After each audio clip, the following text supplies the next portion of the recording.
அனைவருக்கும் வணக்கம். பாரம்பரிய திருவள்ளுவர் குலவம்சம் பிரசன்ன ஜோதிடர் சுபமாரிமுத்து திருப்பூரிலிருந்து இந்த பதிவு உங்களுக்காக. இன்றைக்கு ஒரு அற்புதமான விஷயத்தை பற்றி தான் இன்றைக்கி நம்ம பார்க்க போகிறோம்.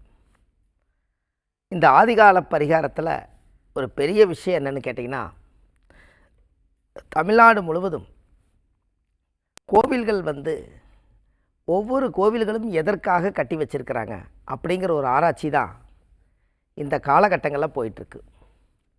ஒவ்வொரு கோயிலுக்குள்ளேயும் ஒரு ரகசியம் இருக்குது. அந்த ரகசியம் என்ன அப்படின்னு முன்னோர்களுக்கு தான் தெரியும். அதில் கொஞ்சம் கல்வெட்டால் எழுதப்பட்ட விதிகளை எல்லாம் படித்து பார்க்கும் பொழுது ஒவ்வொரு கோவிலில் ஒவ்வொரு பிரச்சனைகளுக்கும் ஒரு நோய்களுக்கு ஒரு கோயில் கட்டி வச்சுருக்காங்க. அப்படி கட்டி வச்சதில் இன்றைக்கி பார்க்க போகிறது என்ன அப்படின்னா, வயிற்றுக்குள்ளே கட்டி,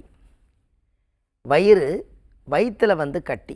இப்போ நீங்கள் ஒரு ஆஸ்பத்திரி போனால் நம்ம ஸ்கேன் பண்ணி பார்த்தா வயிற்றில் ஒரு கட்டி வளருதுங்க, இந்த கட்டி கரைக்கணும் அப்படின்னு மருத்துவ ஆராய்ச்சியில் சொல்லுவாங்க. இது என்ன அப்படின்னா நம்மளுக்கு ஒரு பயத்தை ஏற்படுத்தி விட்டுரும். அப்போ இந்த பயம் இல்லாமல் இருக்கிறதுக்கு இதுக்கு ஒரு கடவுள் இருக்கார். அந்த இடத்துக்கு போயிட்டு வந்தால் அதை சரி பண்ணுறதுக்கு ஆதி காலத்தில் முன்னோர்கள் கோயில் கட்டி வச்சுருக்காங்க. இது எந்த விதமான எதிர்பார்ப்பு இல்லாமல் கடவுளை போய் வணங்கினா மட்டும் போதும், அது அப்படியே சரியாகிற அளவுக்கு முன்னோர்கள் இந்த கோயிலை கட்டி வச்சுருக்காங்க.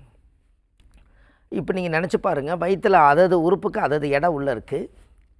கட்டி ஒன்று வளர்ந்ததுன்னா அது எங்கே போய் நெருக்கி, அதோட வலியும் வேதனையும் ரொம்ப சிரமம் இல்லையா? அப்போ முன்னோர்களுடைய ஆசீர்வாதம் இருந்தால் தான் அந்த நோய்க்கு மருந்து கிடைக்கும். அப்படி இருக்கும் பட்சத்தில் நம்ம உடம்புக்குள்ளே கட்டி இருந்தாலே காலையில் எழுந்திரிச்சு உட்கார்ந்தோன்னே நம்மளுக்கு பயம் இருக்கும். அது என்ன கட்டியோ, அது ஏது கட்டியோ, நம்ம டாக்டர் என்ன சொல்ல போகிறாங்களோ அப்படிங்கிற ஒரு நமக்குள்ளே ஒரு பயம் ஏற்படும். இதனால் நம்மளுக்கு ஒரு நிம்மதியான தூக்கம் போயிடும். நல்ல சாப்பாடு சாப்பிட முடியாது. எந்த பக்கம் திரும்பினாலும் வயிற்றில் வலி இருக்கும், வேதனை இருக்கும். இது எல்லாம் வயிற்றுக்குள்ளே யாருமே போய் உள்ளே புகுந்து பார்க்க முடியாத இடத்துல இருக்கக்கூடிய கட்டியும் கூட இந்த பிரபஞ்சத்தில் கடவுள் தான் சரி பண்ணுவார் அப்படிங்கிற ஒரு நல்ல நம்பிக்கையோடு தான் முன்னோர்கள் கோயில் கட்டி வச்சுருக்காங்க. அந்த கோவில் எங்கே இருக்குது அப்படின்னா, தஞ்சாவூர் மாவட்டம் கும்பகோணம் பக்கத்தில் கருவேலிங்கிற ஒரு பாதையில் சர்க்குணேஸ்வரர் அப்படின்னு என்ன, சர்க்குணேஸ்வரர்னா அந்த கோவில் தான் வயிற்றில் கட்டி வளர்கிறத குறைக்கிறதுக்கு உண்டான கோயில். அந்த கோவிலில் என்ன ஒரு பெரிய விசேஷம்னு கேட்டிங்கன்னா, சாமி மேலே பஞ்சாமிர்தமும் தயிர் ஊற்றி அபிஷேகம் பண்ணி அந்த நைவேத்தியம் பண்ணி அந்த பிரசாதத்தை கொடுக்குறாங்க. அதை கோயிலில் உட்காந்து சாப்பிடணும். அதை சாப்பிடும்போது அந்த கட்டி குணமாகுது. இது காலங்காலமாக நடக்குது அந்த கோவிலில். இதோடைய பிளேஸ் மட்டும் கரெக்டாக நீங்கள் கூகுளில் சர்ச் பண்ணணும். அதாவது தஞ்சாவூர் மாவட்டம் கும்பகோணத்துக்கு பக்கத்தில் கருவேலிங்கிற திருக்காவூர் பக்கத்தில் கருவேலிங்கிற பாதையில் தான் இந்த கோவில் அமைஞ்சிருக்குது. இந்த கோவில் கூகுளில் நீங்கள் சர்ச் பண்ணுங்கள். திருக்காவூர் பக்கத்தில் தான் இந்த கோவில் வரும். அது தஞ்சாவூர் மாவட்டம் ப்ளஸ் கும்பகோணம் பக்கம். இது எல்லாமே ஏன் இந்த பிளேஸ் எல்லாம் சொல்லணும்னா, எங்கேயோ ஒரு பக்கம் வேறு பக்கம் போய் நீங்கள் தேடிடக்கூடாது. இந்த கோவிலுக்குள்ளே தான் பஞ்சாமிர்தம் நீங்களும் வாங்கிட்டு போய் கொடுக்கலாம். இல்லை சாமி அங்கே அர்ச்சகர்கிட்ட கொடுத்தாலும் பஞ்சாமிர்தம் பிணைஞ்சு தயிர் வாங்கி கொடுத்தாலும் எல்லாத்தையுமே பிரசாதமாக பண்ணி சாமி மேலே அபிஷேகத்தை பண்ணி அதை அப்படியே வலித்து உங்கள் கையில் கொடுக்குறாங்க.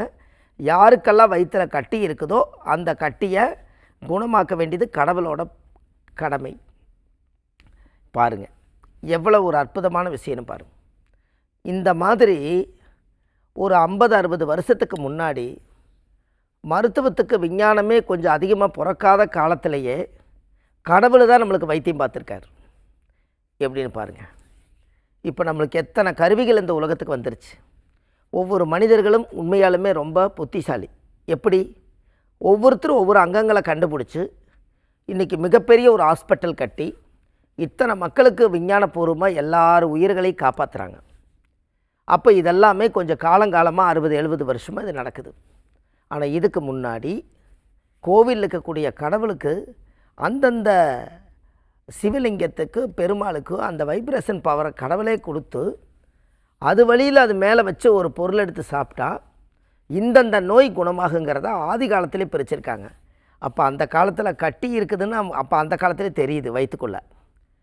அப்போது நோய் இருக்குதுன்னு தெரியுது. கண் ப்ராப்ளம், வயிற்று ப்ராப்ளம், கிட்னி, லிவரு, காய்ச்சல், தலைவலி, இப்படியெல்லாம் ஒரு நோய் இருக்குதுங்கிறது முன்னோர்கள் அந்த காலத்திலேயே இன்னென்ன நோய் வரும்னு தெரிஞ்சு அன்றைக்கி சித்தரவுகள் எல்லாம் சபை கூடி உட்கார்ந்து 33 தேவர்கள் எல்லாம் செய்து இந்த உலகம் பூரா நிரம்பி வழிஞ்சு கடவுளோட ஆசீர்வாதம் இருக்குன்னு சொல்லி அவங்கவுங்களுக்கு ஒரு ஞானத்தை கொடுத்து ஒவ்வொருத்தருடைய நோய்க்கு ஒரு கோயிலை கட்டி அந்த ஊரில் அந்த நோய்க்கு அந்த ஸ்பெஷலிஸ்ட்டாக வந்து கோயிலே வந்து தெய்வமே டாக்டராக வச்சு ஒவ்வொரு கோயிலையும் வைத்தியரே கடவுளாக இருக்கார். எப்படி?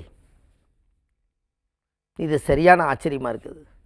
இந்த ஹிஸ்ட்ரி எடுத்து படித்து பார்த்தா வயிற்றுக்குள்ளே கட்டி இருந்தால் என்ன கட்டி வேணாலும் இருக்கலாம்.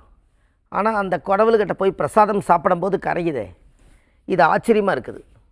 நீங்கள் வாழ்க்கையில் கட்டி இருக்குதுன்னு தெரிஞ்சதுன்னா முதல்ல இந்த கடவுளை கும்பிட்டுட்டு அதுக்கப்புறம் நீங்கள் ஆஸ்பத்திரியில் போய் வைத்தியம் பார்த்தீங்கன்னா உங்களுக்கு தெய்வத்தோட சப்போர்ட்டோடு உங்கள் நோய் குணமாகுமல்ல.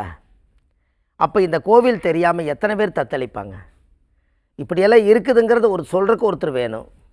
வழி காமிச்சா தான் அந்த இடத்துக்கு போவாங்க மக்கள். வழி காமிக்கலைன்னா எதுன்னே தெரியாது. அப்போ வயிற்றுக்குள்ளே கட்டி வளருதுங்கிறது எத்தனை பேர்த்துக்கு இருக்குது? கர்ப்பப்பையிலே கட்டி வளருதுங்கிறாங்க. குழந்தை கிடைக்காதவங்களுக்கு கட்டி கரைச்சிட்டு வாங்குறாங்க. உங்களுக்கு வயிற்றை சுற்றி கொழுப்பு இருக்குது, இது எல்லாமே குறைச்சிட்டு வாங்க, அப்போ தான் உங்களுக்கு கன்சீவ் வாங்குறாங்க. அப்போ வயிற்றுக்குள்ளே இவ்வளவு பிரச்சனைகள் இருக்கிறதுக்கு கரு மருந்தே கடவுள் தான். அப்போ கரு மருந்தே கடவுள் தான். அப்படின்னா அப்போ அந்த உலகத்தில் அந்த கோவில் வந்து 3000-4000 வருஷத்துக்கு முன்னாடி ஏற்கனவே அது கட்டப்பட்டது, கல்வெட்டால் எழுதப்பட்டது. தெய்வங்களுடைய ஆசீர்வாதத்தில் அந்த இடத்துல ஒரு வைப்ரேஷனோட அந்த சிவலிங்கத்தை பிரதிஷ்டை பண்ணியிருக்காங்க. அதுக்குள்ளே போய் பார்த்தோம்னா சாமிக்கு இந்த கோவில் வந்து இதுதான் ஸ்பெஷலிஸ்ட்டாக இருக்காங்க. அப்போ பாருங்களேன், ஒவ்வொரு தெய்வத்துக்கும் ஒரு வைத்தியரோட ஒரு கடவுள் சப்போர்ட் பண்ணிட்டு தான் இருக்கார். அப்போ நம்ம இந்த உலகத்தை சுற்றி பார்க்கும்போது எவ்வளவு நல்ல விஷயங்கள் கிடைக்குதுன்னு பாருங்கள். இந்த நல்ல விஷயங்களை தேடி ஆராய்ச்சி பண்ணி நம்ம பூர்த்தி அடையிறக்கே நம்மளுக்கு ஆயுசு பத்தாது. இதுக்கு மேலே நம்ம தேவையில்லாத விஷயத்தை போய் நம்ம எங்கே தேடுவது? அப்போ இருக்கிற விஷயத்தவே எடுத்து உலகத்துக்கு கொடுத்தாலே அது அடுத்த தலைமுறைக்கும் போய் சேரும். இன்றைக்கி நம்ம சொல்லி வச்சுட்டு போகிறோம், வயிற்றில் கட்டி இருந்தால்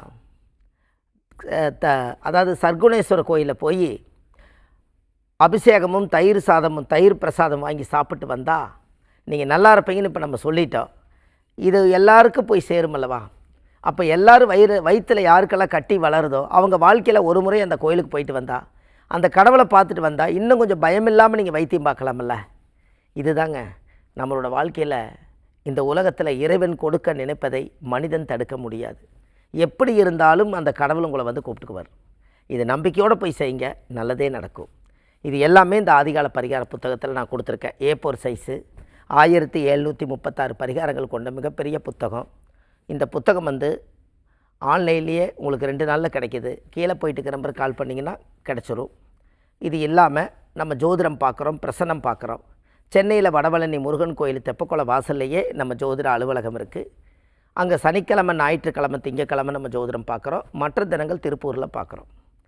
இது இல்லாமல் நம்ம வந்து காசி, ராமேஸ்வரம், கயா, திருச்செந்தூர், இந்த மாதிரி அயோத்தி, இந்த மாதிரி எல்லா இடத்துகளுக்கும் அழைச்சிட்டு போகிறோம். அது தரிசனம் பண்ணி வைக்கிறோம். எல்லாம் அது ஒரு நன்மையாக நடந்துக்கிட்டு இருக்குது. இது இல்லாமல் நம்ம ஜோதிட வகுப்பு எடுத்திருக்கோம். இது வரைக்கும் நிறைய பேர் படிச்சிருக்காங்க. இது இல்லாமல் ஆண்கள் ஒரு பேட்ச் முடிஞ்சு இப்போ பெண்களுக்கு இப்போ கிளாஸ் போயிட்டுருக்கு. அது புதுசாக இப்போ ஆள் வந்து ஜோதிடம் கற்று இந்த பூர்த்தி அடைஞ்சு நானும் இந்த உலகத்தில் ஒரு நல்ல ஜோதிடராகி அடுத்தடுத்து வரக்கூடிய தலைமுறையை காப்பாற்றுறதுக்கு நானும் இந்த ஜோதிடத்தை கற்றுக்கிறேன்னு சொல்கிறவங்க பெண்கள் வந்து பேர் கொடுக்கலாம். அந்த பயிற்சியும் இப்போ கற்றுக் கொடுக்குறோம். ஒரு வருஷத்துக்குள்ளே மிகப்பெரிய ஒரு ஜோதிடராக உருவாகி வர்ற மக்களுக்கு வழிகாட்டி இருப்பதற்காக. இது இல்லாமல் நம்ம வள்ளுவர் வாக்குன்னு யூடியூப் சேனல் வச்சுருக்கோம். சுப மாரிமுத்துன்னு யூடியூப்பில் போட்டிங்கன்னா ஒரு 1500 பதிவுகள் அதில் இருக்குது. எல்லாமே முழு விவரத்தை தெரிஞ்சுக்கிறதுக்கு கீழே போயிட்டு இருக்கிற நம்பருக்கு கால் பண்ணிங்கன்னா உங்களுக்கு எல்லாம் கிடைக்கும் என்று சொல்லி, பாரம்பரிய திருவள்ளுவர் குல வம்சம், பிரசன்ன ஜோதிடர் சுப மாரிமுத்து, வாழ்வது ஒரு முறை, வாழ்த்தட்டும் தலைமுறை. நன்றி, வணக்கம்.